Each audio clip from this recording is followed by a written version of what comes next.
Hey guys, so I recently just made a video about the life cycle of a star for a school project, and I thought I might share it with you guys. So enjoy the video. What really happens during a star's lifespan? Well, it all starts here, as a nebula. But what is a nebula exactly?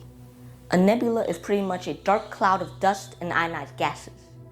A nebula normally stays its own shape because there isn't a strong enough gravity. Stars start their life when the nebula starts contracting, which is hypothesized to be caused by a nearby supernova. When that takes place, the nebula contracts and spins, and gravity is now present and keeps it together. The collision of particles causes friction, which generates heat and forms a protostar. A protostar is a developing star but doesn't have enough heat to start nuclear fusion. It keeps getting hotter until it reaches 10,000 degrees Kelvin, which at that point, the magic can happen.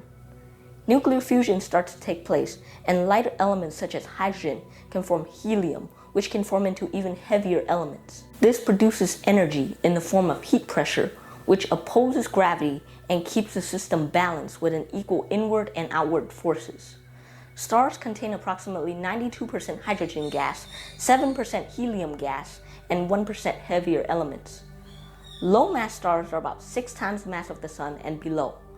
High-mass stars are 30 times the mass of the Sun and above, while medium-mass stars are about 10 to 20 times the mass of the Sun.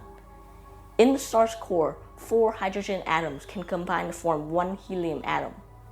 After that, they can form elements as heavy as iron. The first major part of its life is as a main sequence star.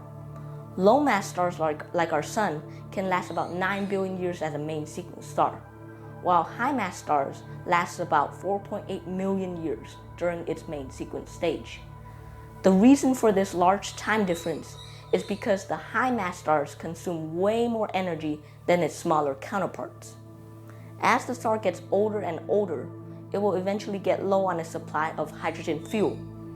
This will cause nuclear fusion to move out of the core into its atmosphere and use the hydrogen that's there, causing it to turn into a red giant. This causes it to massively increase in size and release more energy than it ever did before. It will continue to increase in size until it has used up all of its fuel and that nuclear fusion has come to a halt. Then, there will be no more force pushing outward to counteract the force of gravity. Then it can do many different things depending on its mass. Low-mass stars don't have enough mass to explode in a supernova, so it quickly shrinks in size and later ends its life as a small white dwarf. Medium-mass stars do have enough mass to go supernova and turn into an extremely dense neutron star shortly after. Massive stars turn into a hot blue giant, then explodes in a brilliant supernova. It then collapses in on itself into a black hole, which is what it will stay the rest of its life as.